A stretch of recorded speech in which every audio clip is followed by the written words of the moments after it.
मैं करौली शंकर अपने परम पूज्य गुरुदेव पंडित श्री राधारमण जी मिश्र का शिष्य और अपनी माता माँ कामरू कामाख्या माता महाकाली का पुत्र करौली शंकर आप सभी का बहुत बहुत स्वागत अभिनंदन भी करता है कि आपने इस मंच पे हमें समय दिया। इसके लिए बहुत बहुत धन्यवाद। दूसरा आपने प्रश्न किया जी। नाम से लेकर के जी। और करौली शंकर तक का सफर, आपकी रुचि कैसे हुई, आध्यात्मिक जीवन के प्रति झुकाव कैसे हुआ और शुरुआत में किस पद्धति को आपने फॉलो किया? हम देखते हैं कि ये रुचि सब में है। हाँ। मुझ में भी थी। स्वाभाविक रूप से हर व्यक्ति स्वस्थ रहना चाहता है और दूसरों को भी स्वस्थ रखना चाहता है जी। स्वयं सुखी रहना चाहता है और सभी को सुखी रखना चाहता है। ये हर व्यक्ति की चाहना है। अब वो अलग बात है कि सुखी आदमी नहीं रह पाता है या सुखी नहीं रख पाता है, इच्छाएं घेर लेती ये हैं। उसके संस्कारों पर निर्भर है, ये उसकी शिक्षा पर निर्भर है कि वो कर पाता है या नहीं कर पाता है। जैसे एक ये पीछे वाक्य लिखा है, करौली सरकार का चमत्कार लोक, मैं इसका पुरजोर तरीके से खंडन करता हूं।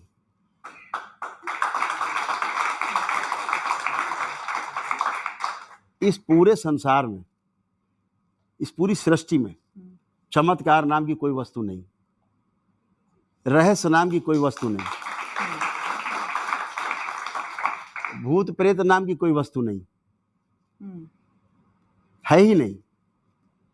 इसका मैं जोरदार खंडन करता हूं और मैं आपको प्रमाण देता हूं। ये हमारे द्वारा लिखी गई पुस्तकें हैं 2020 में जी। आप इसको कोड कर सकते हैं, बाद में आप दिखा सकते हैं कि जो पहला ही हमारा पेज है जिस पर कि इस बात का इंग्लिश और हिंदी वर्जन दोनों है, हाँ। जिस पर कि उद्घोषणा है।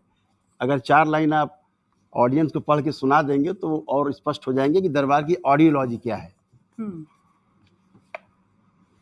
इसमें पहली लाइन वही लिखी गई है जिसका जिक्र करौली सरकार जी ने अभी किया कि अस्तित्व में रहस्य या चमत्कार जैसी कोई वस्तु या घटना नहीं होती, बल्कि जो भी होता है वो प्रकृति के नियमों के अनुसार ही होता है और प्रकृति का आशय ईश्वरीय रचना और प्राकृतिक व्यवस्था का आशय ईश्वरीय विधि विधान से है। तो अगर ये सब कुछ ईश्वर के विधि विधान से हो रहा है और आप कह रहे हैं कि चमत्कार जैसी कोई वस्तु नहीं है, तो गंभीर से गंभीर बीमारियों का इलाज फिर आखिर विज्ञान और डॉक्टर किस काम का है? आप एनर्जी की बात करते हैं, आप पितरों से मुक्त कराने की बात करते हैं, तो फिर ये सब क्या है? हाँ, ये विधि है जी, ये एक ईश्वरीय व्यवस्था है। जैसे हमारा भौतिक शरीर है जी, तो इसको जो हमारा अभौतिक शरीर है वो चला रहा है।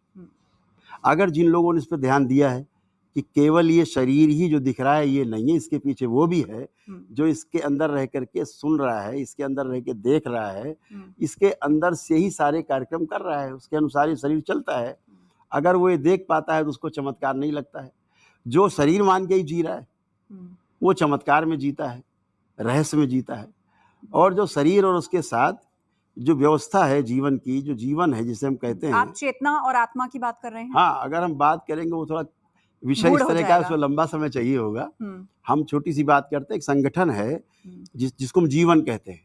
जीवन संगठन का अर्थ है दरबार के अनुसार आत्मा, बुद्धि, चित्त, वृत्ति और मन।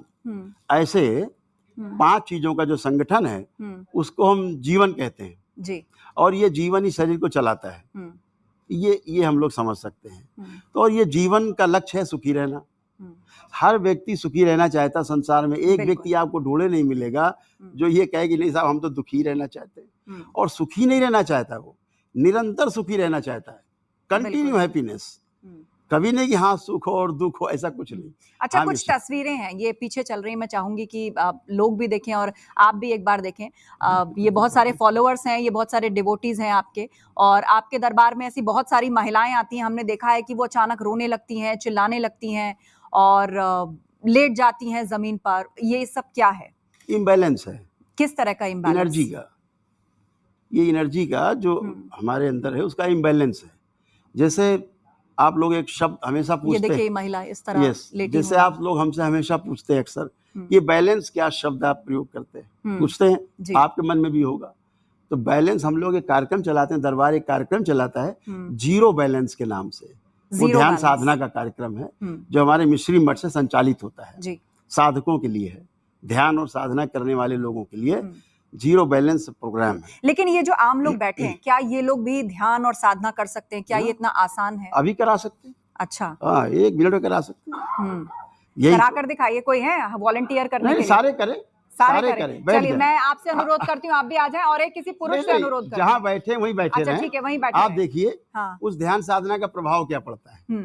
Energy balance. हाँ, देखिए कैसे होता है। ठीक है। आप सभी लोग एक बार नेत्र बंद कर लें, सभी लोग। नहीं, कुछ नहीं करना, हाथ नहीं, हाथ अपने ही जोड़ने, है ना, एक बार के लिए। और नेत्र बंद करें और अपना ध्यान जहां पर भी आपको केंद्रित करना है कर लें। अक्सर लोग आज्ञा चक्र पे करते हैं, मस्तक पे बीचों बीच जहां माताएं हमारी बिंदी लगाती है, आप कर लें। क्या आंख बंद करके? नमस्कार, बहुत बहुत स्वागत है आप सभी का। मैं हूं आपके साथ आस्था कौशिक। करौली सरकार, एक ऐसा नाम जिनके साथ न जाने कितने चमत्कारों के दावे जुड़े हुए हैं। कोई कहता है करौली सरकार नेगेटिव एनर्जीज को दूर भगा देते हैं। कोई कहता है कि वो कैंसर और ब्रेन ट्यूमर तक का इलाज कर देते हैं। कोई ये कहता है कि वो तरक्की के सारे रास्ते खोल देते हैं। करौली सरकार जब एनर्जी बैलेंस करते हैं तो उनके दरबार में महिलाएं झूमती हुई दिखाई देती हैं, चीखने चिल्लाने लगती हैं, रोने लगती हैं। आखिर क्या होता है ये एनर्जी बैलेंस और क्या होता है शिव बैलेंस, और बिना डॉक्टर के कैसे हो जाता है बड़े से बड़े रोगों का इलाज और इसका दावा? इन तमाम सवालों पर चर्चा के लिए आज हमारे साथ खुद स्टूडियो में मौजूद हैं करौली सरकार। जोरदार तालियों के साथ बहुत बहुत स्वागत है आपका हमारे स्टूडियो में।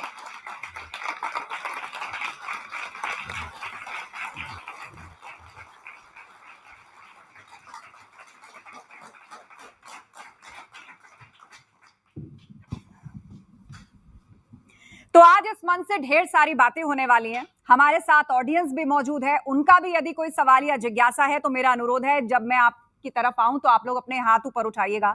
हम आपके भी सवाल लेंगे और जो भी जिज्ञासा है आपके मन में करौली सरकार तक हम जरूर लेके जाएंगे। आज का ये पूरा एपिसोड और पूरा सेशन बहुत ही इंटरेस्टिंग होने वाला है, क्योंकि जब भी आपने करौली सरकार को टेलीविजन पर देखा होगा, बहुत सारी तस्वीरें देखी होंगी, उन पर बहुत सारी चर्चाएं बाहर होती हैं, विज्ञान के जमाने में कई सारे सवाल भी उठते हैं। और आजकल हम देख रहे हैं कि आध्यात्मिक जीवन की बात की जाए या फिर आध्यात्मिक जगत की बात की जाए, ऐसे बहुत सारे साधु संत महात्मा हैं जो अलग अलग तरीकों से लोगों का कल्याण करने का दावा करते हैं। और हमारे बीच में करौली सरकार भी हैं, उस पर हम बातचीत करें। लेकिन मेरा पहला सवाल आपसे यही है कि संतोष सिंह भदौरिया से लेकर करौली सरकार तक ये जो सफर था ये कैसा रहा? कानपुर से निकलकर आज आप करौली सरकार के रूप में इतना विख्यात हैं, तो सबसे पहले तो ये कि आपकी रुचि इस ओर कैसे जागी, उसके बारे में आज आप आम जनता को बताएं। नमस्कार जी। मैं करौली शंकर, अपने परम पूज्य गुरुदेव पंडित श्री राधारमण जी मिश्र का शिष्य और अपनी माता माँ कामरू कामाख्या माता महाकाली का पुत्र करौली शंकर, आप सभी का बहुत बहुत स्वागत अभिनंदन भी करता है कि आपने इस मंच। कहता है करौली सरकार नेगेटिव एनर्जीज को दूर भगा देते हैं, कि वो कर पाता है या नहीं कर पाता है। जैसे एक ये पीछे वाक्य लिखा है, करौली सरकार का चमत्कार लोक। मैं इसका पुरजोर तरीके से, आपकी रुचि कैसे हुई, आध्यात्मिक जीवन के प्रति झुकाव कैसे हुआ, के संस्कारों पर निर्भर है। आपके साथ आस्था कौशिक। करौली सरकार, एक ऐसा नाम जिनके साथ न जाने कितने चमत्कारों के दावे जुड़े हुए हैं। कोई कहता है करौली सरकार नेगेटिव एनर्जीज को दूर भगा देते हैं, कोई जरूर लेके जाएंगे। आज का ये पूरा एपिसोड और पूरा सेशन बहुत ही इंटरेस्टिंग होने वाला है, क्योंकि जब भी आपने करौली सरकार को टेलीविजन पर देखा होगा, बहुत सारी तस्वीरें देखी। इसका मैं जोरदार खंडन करता हूं और मैं आपको प्रमाण देता हूं। ये हमारे द्वारा लिखी गई पुस्तकें हैं 2020 में। तर सुखी रहना चाहता है, कंटिन्यू हैप्पीनेस। आ जाए और एक किसी पुरुष से अनुरोध करें, जहां बैठे वहीं बैठे रहें। ठीक है, वहीं बैठे आप देखिए है कि संतोष सिंह भदौरिया से लेकर करौली सरकार तक ये जो सफर था ये कैसा रहा? कानपुर से निकलकर आज आप करौली सरकार के रूप में इतना विख्यात हैं, तो सबसे पहले तो ये कि आपकी रुचि इस ओर कैसे जागी, उसके बारे में आज आप आम जनता को बताएं। नमस्कार जी।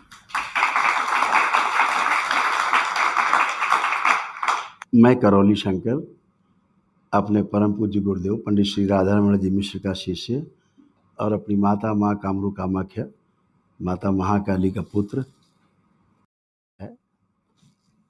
करौली सरकार का चमत्कार, इसके लिए बहुत बहुत धन्यवाद। करौली सरकार का चमत्कार लोग, धन्यवाद। और ये जीवन ही शरीर को चलाता है। क्या शब्द आप प्रयोग करते हैं, पूछते हैं, आपके मन में भी होगा, बताएं। नमस्कार जी, के भी सवाल लेंगे और जो सवालों पर चर्चा के लिए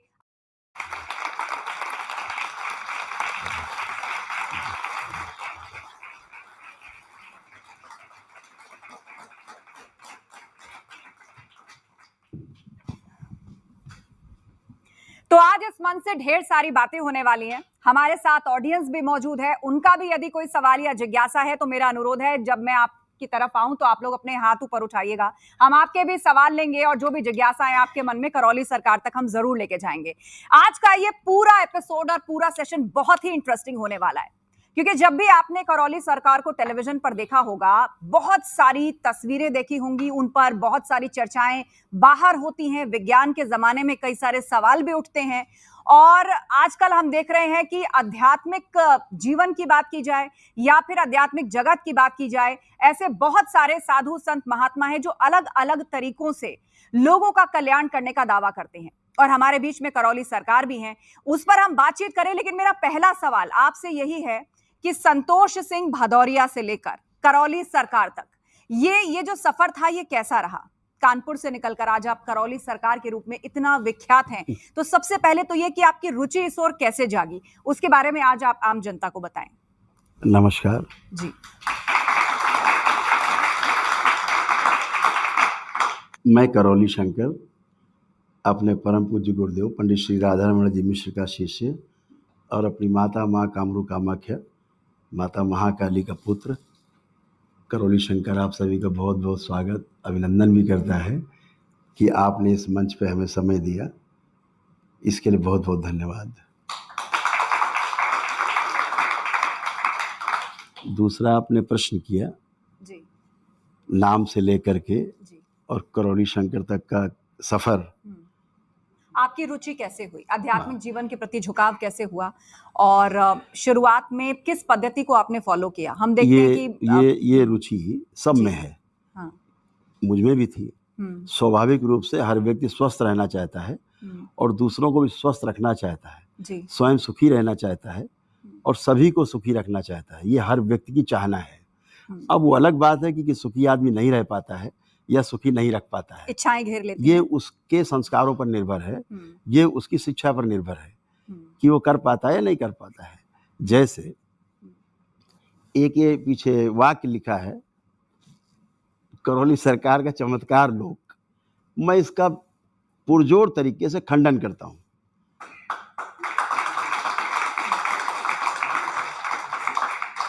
इस पूरे संसार में, इस पूरी सृष्टि में चमत्कार नाम की कोई वस्तु नहीं, रहस्य नाम की कोई वस्तु नहीं, भूत प्रेत नाम की कोई वस्तु नहीं है ही नहीं। इसका मैं जोरदार खंडन करता हूं और मैं आपको प्रमाण देता हूं। ये हमारे द्वारा लिखी गई पुस्तकें हैं 2020 में, आप इसको कोड कर सकते हैं, बाद में आप दिखा सकते हैं कि जो पहला ही हमारा पेज है जिस पर कि इस बात का इंग्लिश और हिंदी वर्जन दोनों है, जिस पर कि उद्घोषणा है। अगर 4 लाइन आप ऑडियंस को पढ़ के सुना देंगे तो और स्पष्ट हो जाएंगे कि दरबार की ऑडियोलॉजी क्या है। इसमें पहली लाइन वही लिखी गई है जिसका जिक्र करौली सरकार जी ने अभी किया कि अस्तित्व में रहस्य या चमत्कार जैसी कोई वस्तु या घटना नहीं होती,